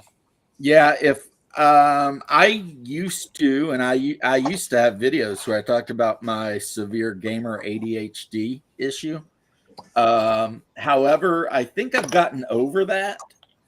And if I tried to change the game more than once a year, my players try to lynch me, because all the players at my table, when they sit down and make a character, they expect to play for a year and a half, 2 years. You play weekly or bi-weekly? We play every week for about now, 4 if I had a hours. weekly game, I'd agree with you. Problem is, I have a bi-weekly home game. So if we miss a game, it's a month between sessions, right? And then, we missed a second game. Now it's a month and a half between sessions or 2 months between sessions. Yep. My energy starts to drop and I start getting other ideas. Right. You know? Well, what we do is, unless the majority of people call out, we play. And like I was talking to one of my old players last night, he was at the table and he's been playing with me for 30 years, right? He had to miss a game because he had to go do some stuff. So I just gave his character to a guy sitting where he normally sits next to him and said, "You're rolling for him." And he's like, "But if I died and I wasn't even here, I don't think I'd make a new character. I think I'd just be done until the next game." And I was like, "That's your choice. But, you're in a dungeon. And if you decide not to show up, that don't mean your character vanishes into a freaking wall. He's still there." And the player was like, "Oh, I totally get it. It's just, I wouldn't like that." And I'm like, "Well, I'm sorry, but a lot of people don't like when people call out of the game because they got some non-emergency bullshit, Mhm. Like, instead of showing up to the game, he went over and helped his mother-in-law put together some IKEA furniture or some shit. It's like, you should have done that earlier in the day. We start at like 6:37. And Our quorum is if one person calls, we don't stop. If two, then we probably stop. that's kind of the thing. If one or two call, we don't stop. But if it gets to be like half the group, then Yeah. we'll stop. And of course, if it's a major holiday like Christmas or Easter, then we'll stop. But otherwise, yeah, we're playing. Yep. And one of the guys, because he's got custody of his kids every other week, he can only show up every other week. But the weeks he's not here, he has fully given his character over to the other guy that plays a ranger, since they're both rangers, and said, "Hey, play my character. If he dies, then whatever, I'll make a new one." If he dies, he dies. Right, All of us So 80s that- guys remember that line. Like, that's it. What I was thinking too. I remember Drago, yeah. one I actually Christmas. used that line because they're like, "Well, what?" Because the players who are at the table were like, "What happens if they fell save or something and die?" And I used that line, guys. I said, "If he dies, he dies." One Christmas, my dad it was the box set of all the first 5 Rocky films, and the whole family that Christmas Day watched all 5 Rocky films. First time me and my sister have ever seen the Rocky films. Oh, nice. Well, I mean, in my opinion, and I could be biased, the best Rocky film was the one that had Mr. T in it. Rocky Clubber III. Lang or whatever his name was. Clubber Lang. Clubber Lang. That's a record machine, Rock. I would say Rocky guy 4 will would kill be the ya, best, Rock. in my opinion. I'd say Rocky 4 for me would be the best one. I know, Rocky IV has my favorite fucking thing in the history of American cinema. Even Drago is fighting 8 guys. Rocky climbs a hill. Even Drago is taking drugs and using high-tech intense things. Rocky chops some wood. Like, fuck off. Like, just fuck off with this, like, American wholesomeism bullshit they did. Yeah, wasn't it? Yeah, but Clubber Lang, when he's like talking shit, "Tell your wife to come up to my room. Maybe she'll see what it's like to be with a real man." Shit like that. It was like, God, Mr. T's off the hook, man. What's going on here? But apparently in real life, I guess he used to be a bouncer. Yep. And he, in real life, knocked people slap out. He could have been in Rocky Balboa. They were all set to have Mr. T come back as Clubber Lang, and I guess he balked at the price they were offering. But he was going to follow, like, his character was going to follow like the George Foreman path. Like, he would have been like a completely like reformed like preacher kind of guy. Which is what Mr. T did. I mean, he put out like some really cringe shit back in the 90s or whatever about hugging your mom and being good. Oh yeah, his little rap stint that he did. Yeah. Hug your mom, be a good guy, which is cool, but it was kind of cringy, but it was still pay your bills. I like the fact that he was, being a good guy, but There are two Actually, it's way. a There are secret way that too many Mr. T was players out supposed to be in there. the Predator movie. He was going to play the Predator, but they couldn't let him because he kept saying, "I pity the fool. I pity the fool." And he said, "The Predator doesn't talk." He didn't care. I live in the ball. Yeah. I agree, Off-Grid Gamer. If you all sit down and you all say, we're going to play this game on this day, at this time to this time, have some respect for your friends and make it a priority. I mean, you're a damn adult. If you said you're going to show up, show up. Unless, I mean, of course, there's the caveat, you know, some emergency thing happens. Obviously, yes, sure. But just to be like, oh, you know, I'd rather sit at home and, like, you know, be an idiot. No. Well, I'm kind of tired that's today pretty because enticing. work was hard. Well, I don't care. Drink a Red Bull, show up. Yeah, but James, you just offered me to stay at home and be an idiot. That's a really appealing thing to do. Well, that's what I do. That's why we game at my house.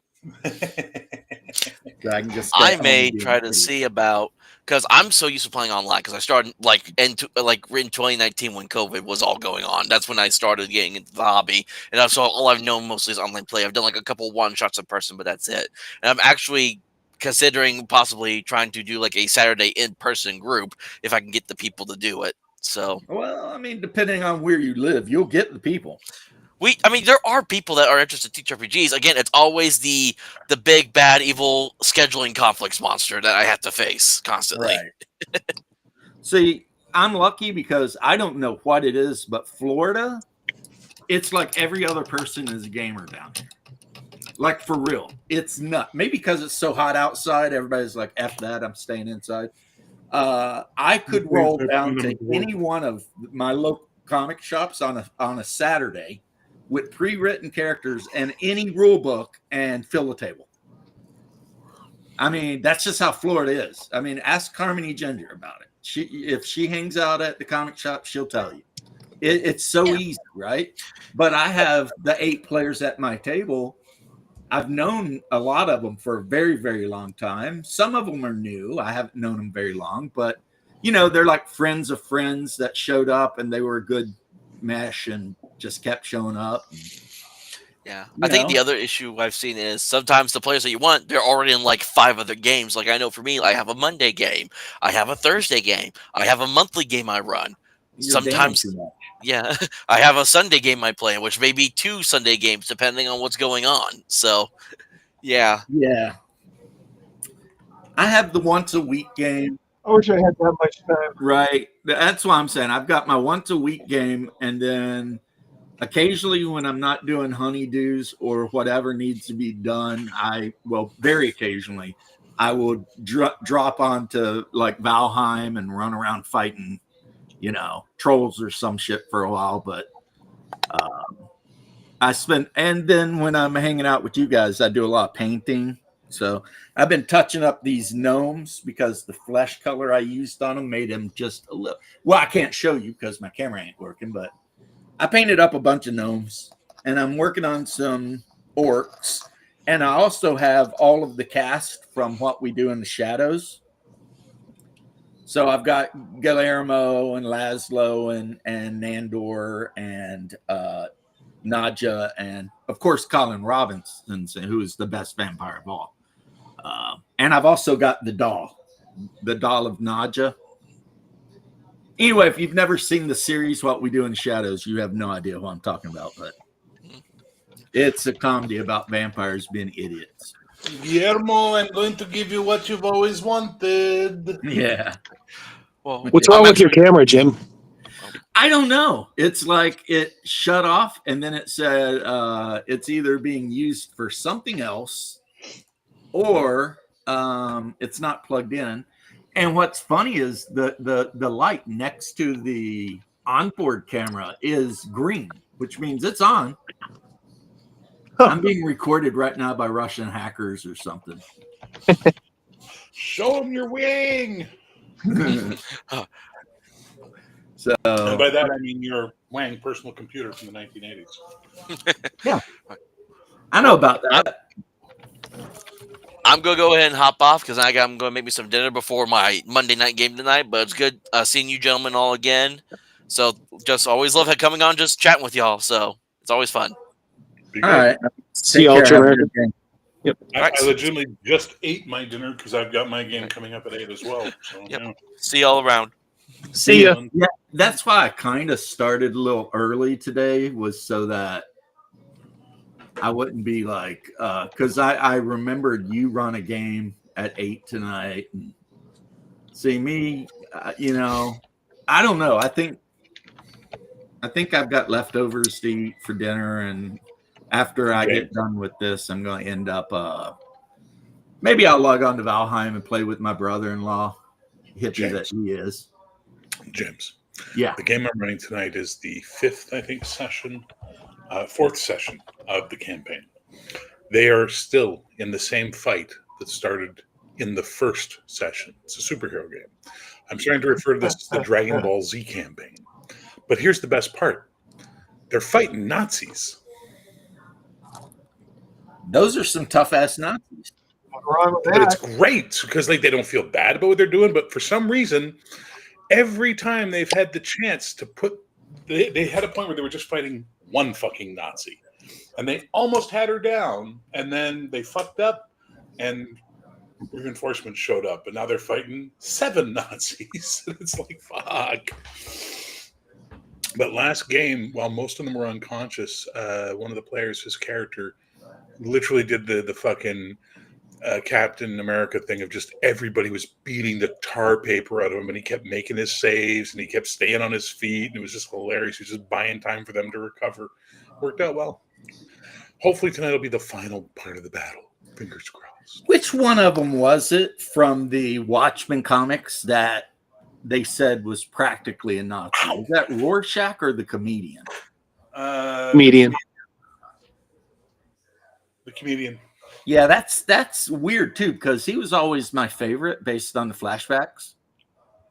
But I also like the guy who played him. He's the same guy who played the dad in like Supernatural. Morgan. Yeah, whoever he is. I've always liked him in movies and shit. But the comedian, I mean, yeah, his only problem was that he's the only one of the bunch that actually saw the way the shit really was. You know what I mean? I did have some fun in my group this last week. They got robbed completely. 4 blue dragons, they rolled them themselves. And robbed? Oh my God. The maddest I think I've ever seen my wife involving a game is they ran into a traveling band of halflings. Mhm. So think, like a wagon, gypsies, whatever. Mhm. And the halflings were saying they were haberdashers, so they could make clothes and shit like that. And so the group was all like, the halflings like, can we stay with you guys? I mean, we're just halfling haberdashers, and it's mom and dad and 20 halfling kids, right?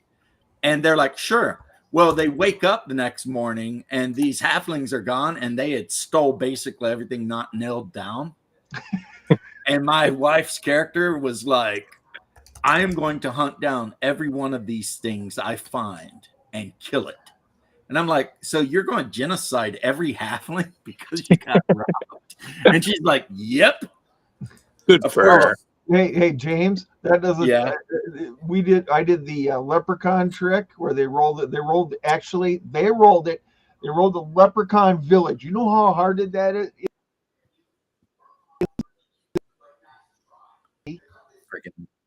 I mean, it is way out there, right? They rolled it to Leprechaun Village and I robbed everything. They were down to loincloths. Well, those of you who know the Lost Tombs of Sajkant will know that there are some Petch that live up on the upper levels there. And a group of 6 of them can turn someone from stone back to flesh.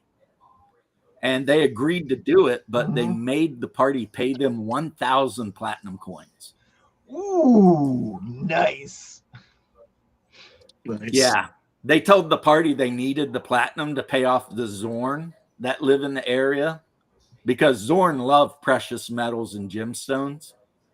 So the little halfling lady managed to survive the thing only because the players weeks ago, when they very first encountered these Petch, were cool with them. Like the Petch are like, turn the light out, stupid, and they did. And then they talked to the Petch, and their reaction roll was very good. Plus, there's 2 gnomes in the group, which the Petch were, pretty friendly with. So, but they still ripped them off every chance they could get, And all these Petch do is like hang out in the caverns, just digging weird or carving weird iconography all over everything. So, if they like when the players listen at certain tunnels, they can hear the Petch down there with their little pickaxes, just carving away, doing their Red Skull gives you wings, LOL. That was City of Heroes, which was an amazing game when it was around. And that was one of the groups you fought was like time traveling Nazis or something. No, what are we talking about? There was the 5th column. Yeah, it's the same thing, right? They weren't time traveling. They were just always there. They never left. And then there would always be assholes on every roof. I know because my character was a flying. That wasn't the column. That was the Malta. Yeah, but I played the character type that could shoot like fire, whatever, and I could fly. Oh yeah. And Hungar's character was a brawler, like he was really good at fighting, and his character was really small, and he was called Captain Underpants, and he only wore underwear in the game. He was like a small, skinny, bald guy wearing like whitey tighties, just running around punching people and shit. I mean, that game, I loved it, and the server we were on, they had a Discord channel where you could go to the center of town where all the statues were. And you could in-game request music, and like the DJs every Saturday night that were there, they would do a song and they would call it out. They'd be, this one goes out to Captain Underpants. Yep. And my character was Mighty Mouse, but it was spelled that was the Mouse. Cape radio, right? I forget what it was, but I mean that was such a good game. And then one day it just died. So there's this thing that happened. It was City of Heroes was the #1 game. The #1 game. Every time you'd log on, all the servers would be red, if not full, right? Right. It was great. And then World of Warcraft launched. I could never play World of Warcraft. And the place just fucking became a ghost That's town. what happened in the Dark Age of Camelot, Bear. Yeah. There was like years where DAOC, you would have castle sieges with 100+ players on a side. You know what I mean? Just duking it out. And then World of Warcraft launched, and all of a sudden the servers died. And once a game starts doing server merges, it's basically over. It's like about time to wrap this shit up because, you got to log on and there's an X next to your name. And now you got to pick a new name because someone else had your name. And it's just a death spiral. Yeah. But I tried World of Warcraft. I got up to like level 19 and I was like, I hate this game. And then, to be honest, I don't think my wife and I have played any MMOs since. And that used to be like a thing she and I did. We would play MMOs together, right? She'd always play healer. I'd play fighter. City of Heroes is back online if you want to play it. For free. Some company brought Warhammer Online back. There's only one server, and it's absolutely amazing and fun. They fixed everything that was wrong with it. So I was playing in the low-level battleground a lot. I had a little goblin squig herder.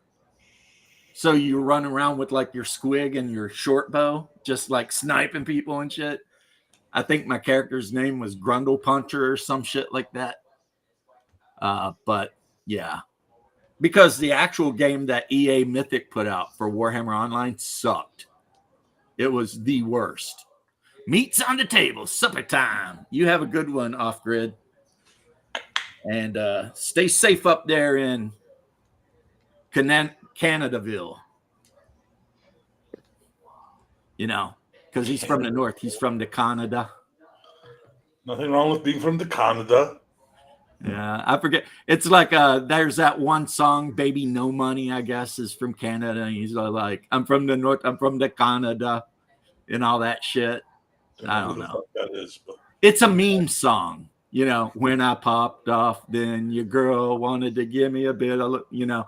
It's a meme song. It's like no one listens to it unironically, and also the actual hook.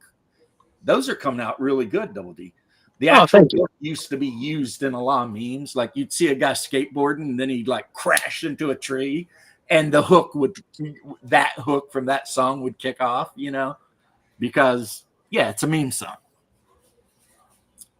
Are you playing pirates, or did you pick one of the great powers, or both? I think I'm going to paint all these guys as pirates. Okay. Because I already have a Dutch, like I have a Dutch contingent, and they have their own like flute. Yeah, I've got a flute, but I bought as an additional thing just because I'm that guy, the Blood and Plunder English nationality starter set. Oh, okay. So it comes with the English commander and 24, you know, like Yeah. there's some freebooters and militiamen and whatever. And Well, the thing is, I mean, because I mean they're not really painted in colors. I mean, I could probably use these as just stand-ins for like British, you know, because I do have from the box set the British commander, but I mean, the way you're painting them, they could easily be freebooters, sea dogs. yeah. The only ones I have that are very specific are 8 of these guys are English militia. Oh, yeah. So they're in uniform. Yeah. And Yeah. You know. But yeah, for sure. Everyone else is just wearing whatever the hell, you know? Yeah. So you can kind of be a little loosey-goosey, I guess. Yeah, you can be. I mean, that's the great thing about the game, too. I mean, you got the 2 different sloops. You can do the Bermuda or the freaking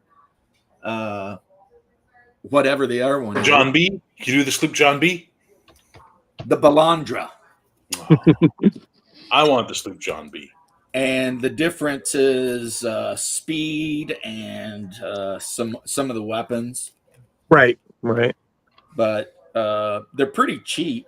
But I mean, some of the games you don't even use ships because some of the games somebody's just raiding somebody in a town. Trying to steal treasure. I like the blended games. I like when there's a lot going on. So there's like, you know, in the harbor, there's like a naval battle. And then on the land, there's like an invasion. And yeah, like in the rule book, they've got where you can roll the random scenario. And like one guy's the attacker. So he has the ship and he's got to land his raiders on the town. But then the defender gets like some guns in a position somewhere, and I mean, it's a beautiful game. Crazy with this game, they release like Spanish cavalry. Oh, really? Wow. Yeah.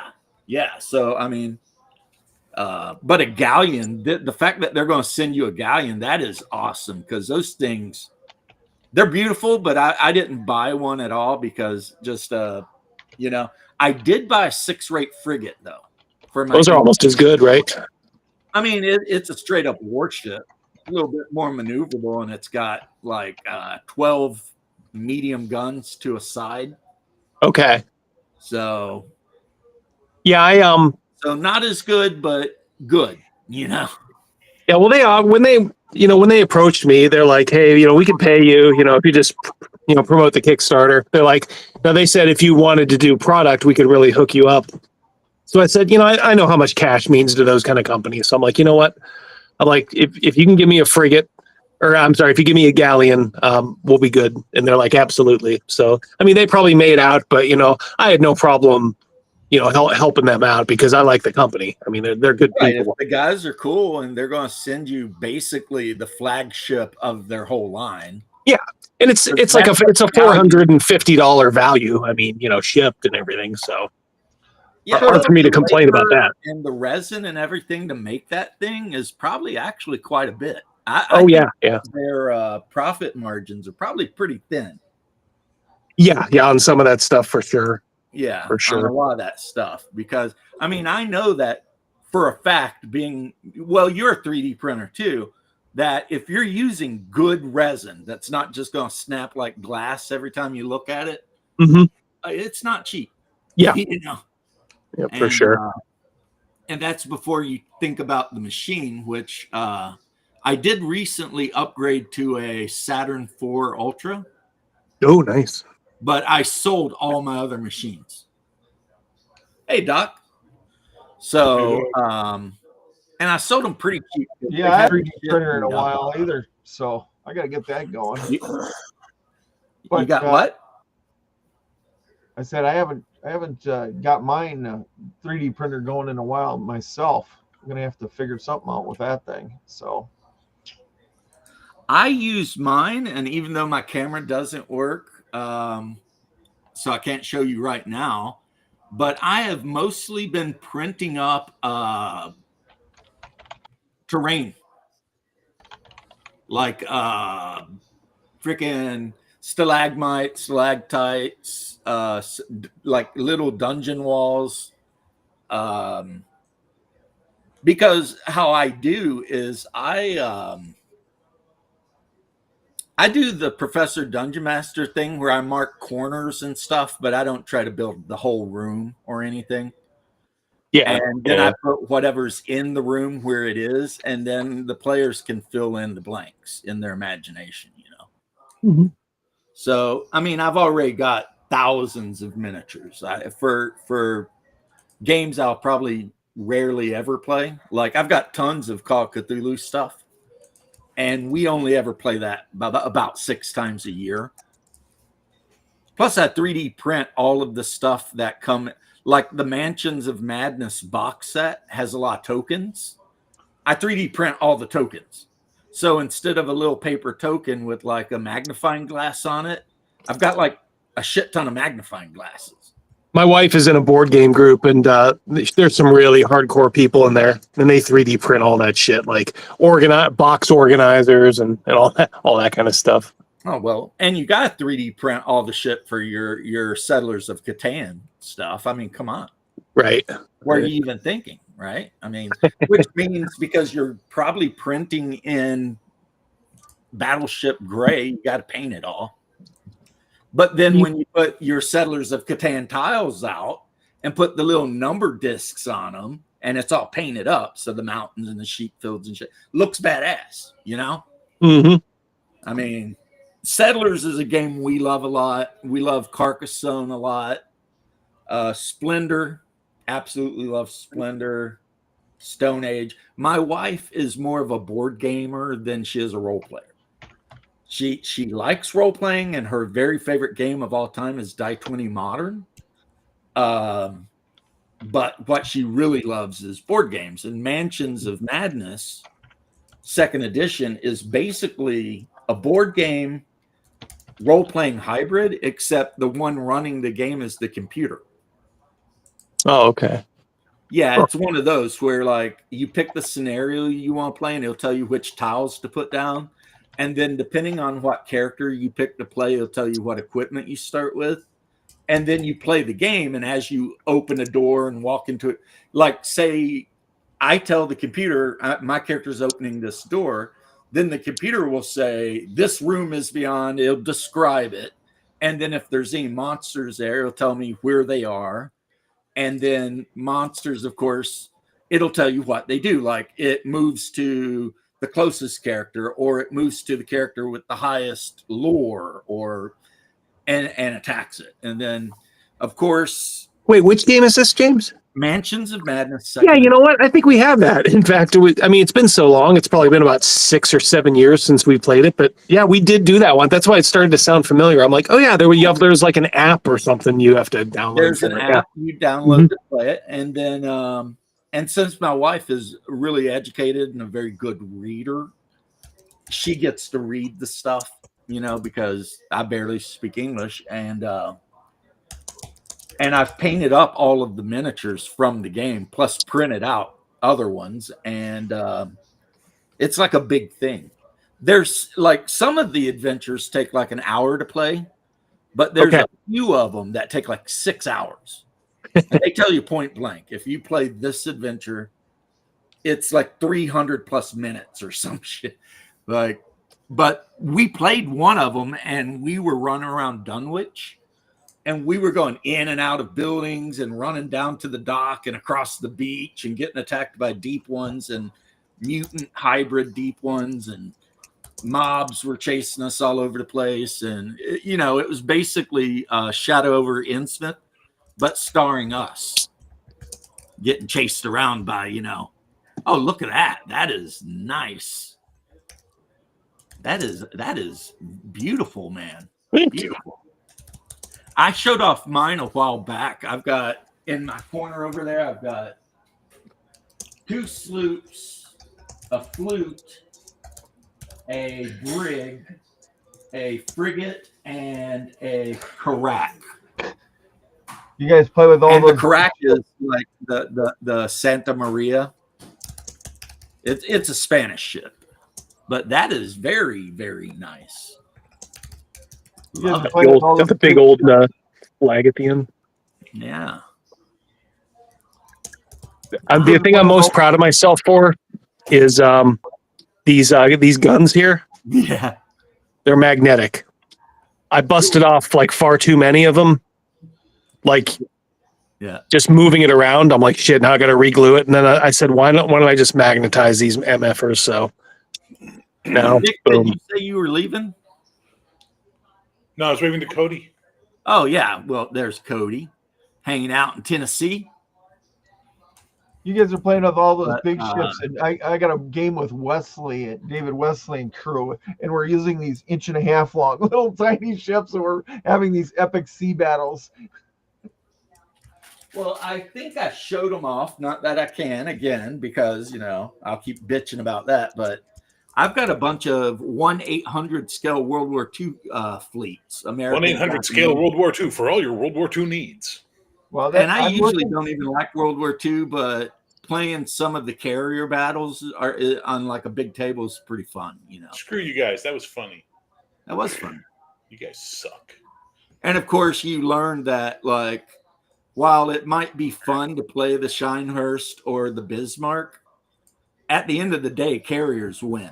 You know what I'm Yes. saying? I mean, yeah, you can break out the Yamamoto if you want, but the reality is a couple of Lexington class carriers are going to eat it up, like the Yorktown and you've now one game I've been thinking about looking at, Vic, is the rules are free and it's Greek era combat, like with triremes and biremes and whatever. And the company that gives you the rules has the STLs for cheap to print these things out, and they're like 1 inch long. So you print the hull and the cell out and just glue the cell on it, and you play, you know, like the battle where what's his name, Themistocles defeated the Persians or whatever. But it's mostly about lining up rams. You know what I mean? Hey James, I gotta head out. Yeah, that's handy because we're just stuck on 2 hours, and that's when I Take it generally easy, go. Double D. Yep, take it easy, guys. Good talking with y'all. We'll hopefully see some of you guys on Wednesday. Yeah, we'll see you Wednesday, man. Cool. Peace. Peace. Freaking beautiful ship too. But so I have been, Vic, thinking about getting into that, the whole like Roman versus Carthage naval battles with you know those kind of ships. That might be fun. You're huge and handsome. Well, thank you. You're welcome. I would never like can't you. Find you handsome, at least let them find you handy. Red green. Yes, sir. It's 6:02. I think. Oh yeah, we're wrapping it up. It's already. We're almost at 2 hours exactly. So that's perfect. And what time do I got down here? Yep, 6:02. We're both in the Eastern. So, Vic, Yes, It sir. was very interesting hearing about you getting harassed for something, but I'm glad you're sticking to your guns. And it was great having all of you on. Good talk. So I'm going to end it, and that'll be the end of the front porch stream on Mondays. And we got to talk to Satya, 2,000 miles away in Finland. Finland, Finland, Finland. The Oh, place where Isn't that a I want Monty to Python be. skit? Sorry? Isn't that Monty Python or something? Yes, sir. Yes, They it do is. the whole Finland. I like the meme where it's like a captcha and it's like spot the sniper and it's just Finland and it's just nothing but snow and trees covered in snow. It's like, but hey, you know, the last thing any Russian soldier wanted to see in like 1940, spot the sniper. But we'll end it, and I'll talk to you next time I talk to you. Take her easy, big boy. You too, homie.